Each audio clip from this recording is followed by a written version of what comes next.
Welcome to yet another episode of Real Crimes.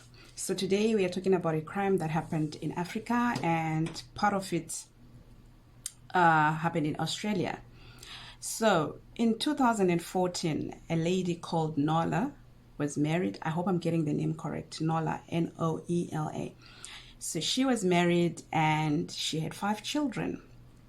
And then her husband suddenly died. This was in Burundi. So because of the conflict that was happening there, her husband got caught up and he died. So she decided to flee to Australia, to relocate to Australia with her 5 children. Yes, 5 children. She relocated to Australia as a refugee and she was settling in well, but she did not speak any English. However, her children settled in well. She put them in a good school, and her social worker who was helping her settling down was very kind to her and helping her with all her needs to make sure that she's comfortable and she's well settled.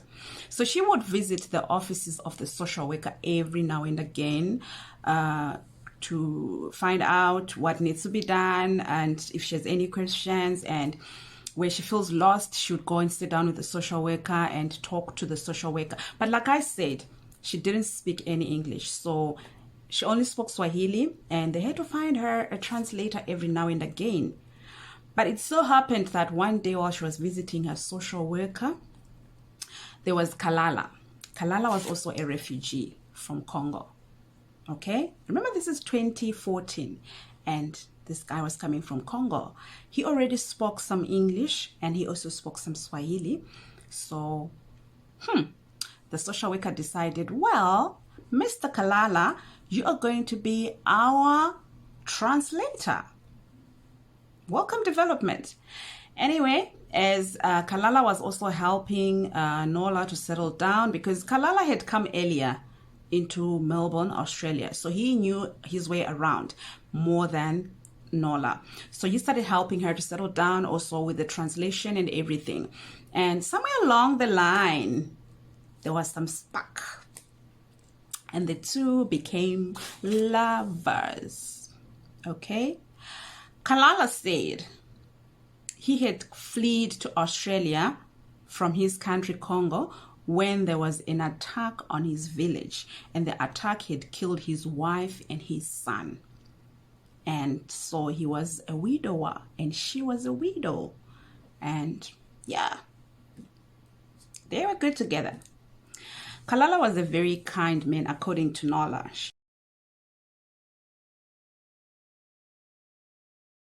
He was very kind, very caring, and a good provider. And he really knew how to take care of her and the children. So time went by and they were dating and everything was going well. And he popped the question and she said yes. Who wouldn't? I mean, the man is a good provider. The man loves her children. The man is taking good care of her and he's helping her to settle down in a foreign country. She's finally found somebody who speaks her language other than her children. So yeah, she said yes. They got married. Okay, things were going fine. Kalala worked as a forklift operator in a warehouse. So he had some good money there. And he was providing very well for this family. And he also didn't have family back home. So this was his whole family. So whatever he was making was for this family. He didn't have anybody to take care of back home. Okay, so they start living together and things are going well. The honeymoon phase, everything. Then one day, boom, Kalala changes. He starts resembling some bad traits like violence, verbal abusive, the kind of thing. And Nola notices that and she's not comfortable with that because her late husband was none of those things. And this is not the man that she knew. This was not the man she had married. She had married this kind, gentle, loving, caring man. But suddenly he would come home angry and he'd start shouting at her, verbally abuse her, physical abuse her in front of the children, and he would then calm down and say that it was the trauma from what he had witnessed in his country. Those things kept coming back, and he would get angry. And she would understand and forgive him. Yes, she would say, "Ah, well, I understand. It's your past, it's still kind of fresh." And. Anyway, this continues. Like it's a roller coaster. One day he's happy, the next day he's angry. And she came to a point where she had just accepted that this is my life. This is the man I'm married to. It's okay. It's okay. When he's happy, I'm happy. Everybody's happy. When he's angry, everybody should just duck and dive. They should go under the covers. Make sure, give him his space. And, kind of walk on eggshells. Like, you don't want to trigger anything. You don't want to make him angry. You don't want to do this. So it was uncomfortable for the children. It was uncomfortable for her. But she was already in it. And she decided she's not going to go out of this marriage, and she's not going to leave this man. She loves him. He's providing for her. He's taking care of her. He's taking care of her children. So what else would she want? A slap here and there would not hurt. That's what she thought. Anyway, let's go back a little. So Nola, growing up in Burundi, was raised by her stepmom. And that's the only mom she knew. And they were very close. So she would often call her stepmom and talk to her, thanks to technology. And also, she would send money. Her husband was that generous. Kalala was that generous. He would give her money to send to her stepmom, to her family back home, like any normal African man would, right? Okay. So one day she gets a message from home that her stepmom is not well, and she's sending money to get her treated. And then a couple of days later, she gets a call that, no, actually, she's passed on. That's really sad. That's her mom. That's the woman she knew as a mom. So she had to go kumba ku Burundi, kunoviga amaivake, right? She got to Burundi. Her husband was constantly calling her, checking on her. Are you okay? Have you arrived safely? How is the proceedings going? And just being a husband, just being being present as much as he was away. He was just being present. He was just being so supportive, and she was feeling loved, and she was feeling, like, okay, I think this maybe kufa kwame wangu will fix our marriage somehow, because suddenly her husband was back. Okay, I could say her husband was back. The loving, caring man that she knew was back. So anyway, because Kumba Kwavo Kwana Nola was a very small house, she decided she was going to stay in a hotel. The husband decided, okay, I'm going to put you up in a hotel. I don't want you to inconvenience Van Maningawari Kumba by moving them out of their rooms and what. So he booked her into a hotel before she left. So when she went for the funeral, she checked into the hotel, and then she went to Kumba, and the following day the burial was done and everything, and she was super tired from traveling, from attending the funeral, and she was drained, and she was emotionally messed up. So she got back to her hotel room after the funeral, and her husband called again, checking on her. He is that caring. So he's asking her, so how was your day? How did the proceedings go? That kind of talk.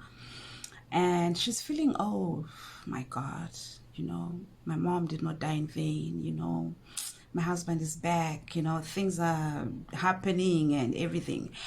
But also, Nola had come to a point in her life where she could not make decisions for herself. She was so used to him, that is Kalala, making decisions for her and telling her what to do, and she would just say okay and do it, even when he was away.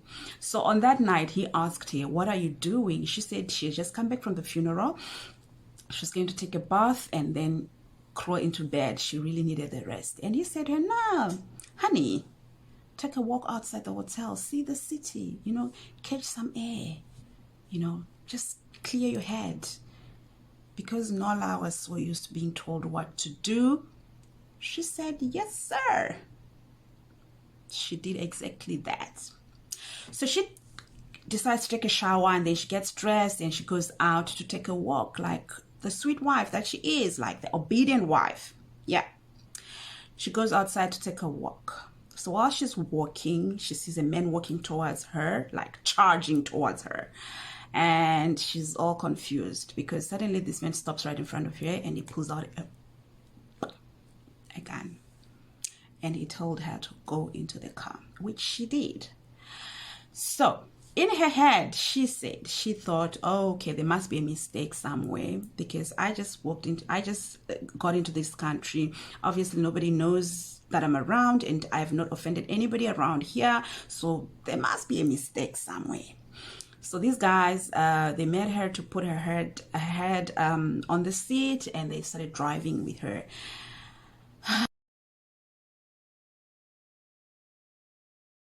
They drove for what she thought was like 40 minutes. Basically, they kidnapped her. So they took her to this place and she didn't know where she was. When they got to the place, they set her there, they tied her and they left her there. And one of them said to her, what exactly did you do to this man? Why does he want you dead?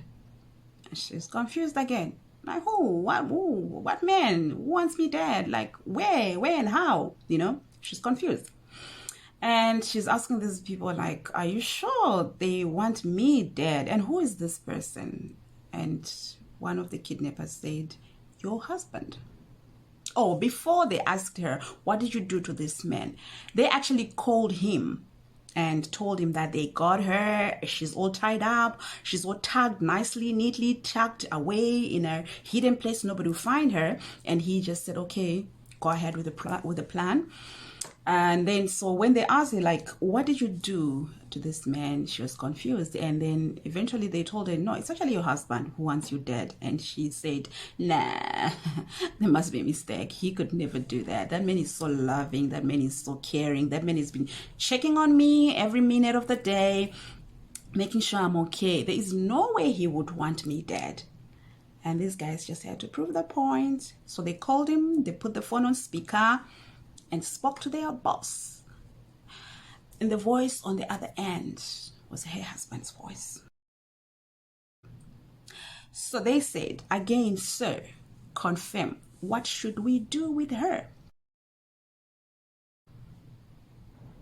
And he said, kill her.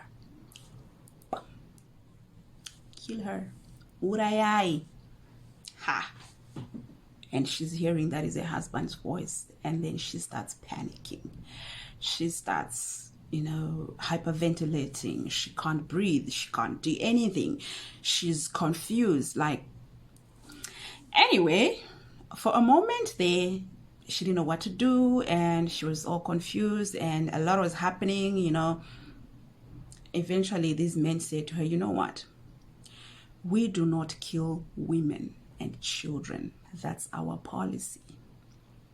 We don't kill women and children. We only kill men. So your husband has picked the wrong gang. We don't kill women. We don't kill children. We are going to let you go. But before we do that, we need to get more money from your husband, which they did. They would call him and tell him all sorts of stupid things, and he would send more money.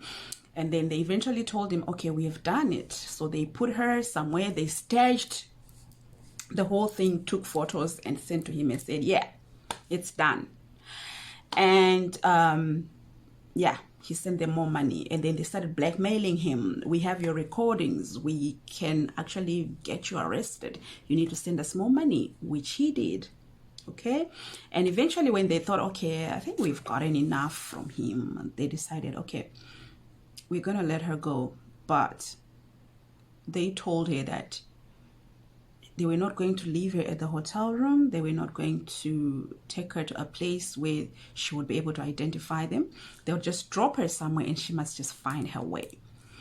And also, they gave her all the recordings, the phone calls. They gave her a USB with all the recordings of the conversations they had with her husband from day one. Ha! What a nice bunch of thugs, right? And those are nice murderers, like really nice people. Anyway, so they went and they dropped off Nola somewhere, and she had to figure a way out of that place. In the meantime, her husband was telling all the people back in Melbourne that his wife had gone missing in Burundi, because he had actually spoken to her brother. Her brother, that is Nola's brother. Nola's brother went to the hotel room. He couldn't find her, but her stuff was all there and everything was there, and she never checked out of the hotel. And she called him to say, what's happening? Is she there? And then the husband said, no, she's not here. And so he told the husband that she's missing, and he needed money to hire a private investigator or something. And the husband seemed very concerned and very worried, and he sent the money instantly and said, please, please, please find my wife. I cannot do without her. Oh, by the way, Nola had already given this man 3 more children. Yes, 3 more children. So now she was a mother of 8. No, 8. Yeah, she was now a mother of 8 children. So, husband is back in Melbourne with the 8 children, and he's plotting the murder of their mother. Who does that? Anyway, the brother received the money and went to find this investigator. But before he could do that, Nola showed up at the hotel. And she told her brother everything that had happened.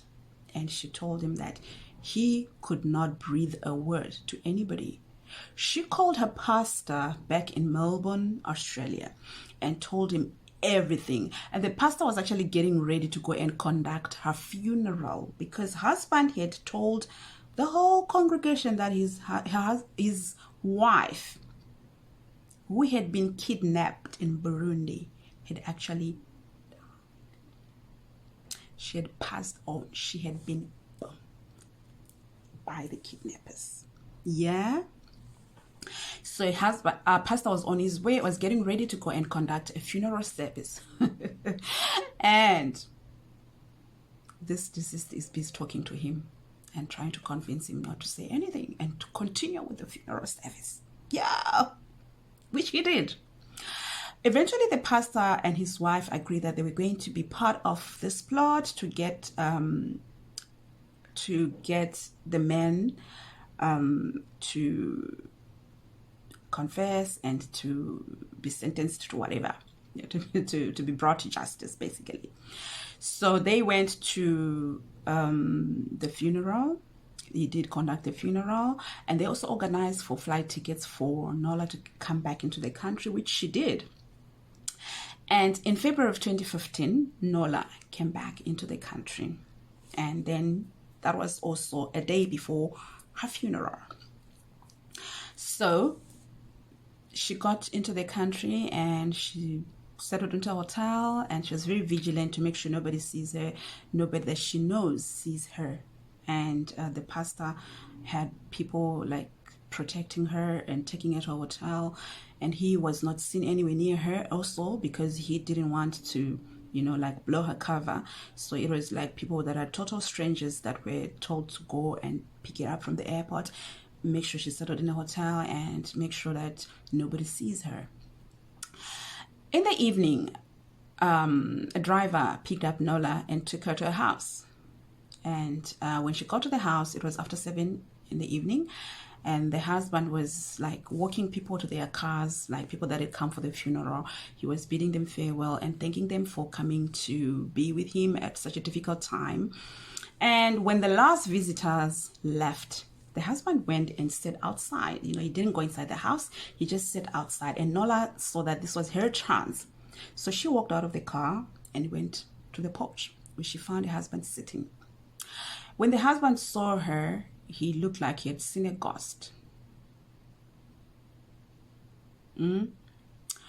And then he walked towards her and tapped her and realized, no ghost, this is my wife. And he started apologizing, and he started like screaming and saying things like he didn't mean to, he didn't even know what was going on and why he had decided to do that. It was the devil's work, and it was an evil plan that was influenced by the devil. He would never do, he would never do that to her, and blah blah blah. So to her, he did confess, and he did say that he would have never done that to her. No, he said it wasn't his plan, it was the devil who was working, and what. He apologized and he admitted what he had done. Meanwhile, Nola had spoken to the police before she came to the house and showed them the evidence and everything. So the police were on standby. She called the police. The police came to take him. This time, there was no forgiving. She was not about to forgive him again. She had forgiven him for a long time, from 2005 all the way to 2015. She was just forgiving him. This time, she was not about to forgive him. So the police came, they picked him up. They took him to a police station to take his statement. And guess what? He denied it. Yeah. Andina chandinotomboziya, handikunyeberwa, andina chandakamboita. It wasn't me. I didn't do anything. Until the police produced the voice recordings of him calling the gang and the negotiations that went between them, everything until the time he was told that it was done. That's when he said, yeah, okay, that was me. But it wasn't my plan. It was the devil. Guys, don't lie. Don't lie for the devil. I think there will come a point when even the devil say, no, that wasn't me. That was all you. So anyway, he told the police that it was the plan of the devil. He was just being used. He didn't, blah, blah, da, da, da, da, da, da, da, da, da, the lies. Yeah. And he asked Nola to forgive him, and she said no, she wasn't going to forgive him. She wasn't going to drop any charges, because now if he failed to get her there, who knows what he's going to plan again. He would definitely plan something. And when he admitted that it was him, they asked him also why he did that. First of all, it was the devil. And then secondly, it was because he was scared that she was going to leave him. He was scared that she was so beautiful, she could get any man, a rich man, and any man that she wanted. So he was scared that she would leave. Basically, he was an insecure person. So if I can't have you, no one can have you, kind of thing, So anyway, yeah. He was charged and he went through the courts and everything, and his case was tried, and yeah, he was found guilty. What do they call it? Inciting murder, something like that. Yeah, he was definitely found guilty because there was a lot of evidence, and yeah, there was also his confession to go by, and yeah, he was sentenced to quite a number of years in prison. I think it was 9 years in prison for that. And yeah, he was out of Nola's life. She divorced him while he was in prison, but it took her a long time to actually come to a point where she was like comfortable with herself. Even like when she sees a man looking at her, she's thinking, oh my God, did he send this one? She was scared. And also she had to go through a lot of counseling, this post-traumatic stress and whatever that was she was going through. So she had to go through a lot of counseling for that. And also she would constantly hear his voice saying, kill her. She would have nightmares. She would, all sorts of things. But yeah, she is there. She's in Melbourne. Her kids are grown and she's taking care of her kids by herself. She's obviously divorced this man and she's now just focusing on herself and the kids. And according to Nola, she doesn't see herself getting married. She's a mom of 8, 5 from her first marriage and 3 from Kalala, the second marriage. And she says she doesn't see herself getting married, but she's now in a better space and yeah, she is watching her kids grow. They really have grown, and yeah, that's Kalala for you. He plotted to get his own wife killed because of insecurities. Anyway, guys, yeah, so that's the story of the day, and this is definitely a documented crime that was done, and there was time to be paid. Yeah, you do the crime, you do the time. So yeah, basically that is that. I hope you guys have a good day, and please do take care of yourselves out there. Make right decisions and don't find yourselves wanting. Don't find yourselves in trouble. Be blessed. Goodbye.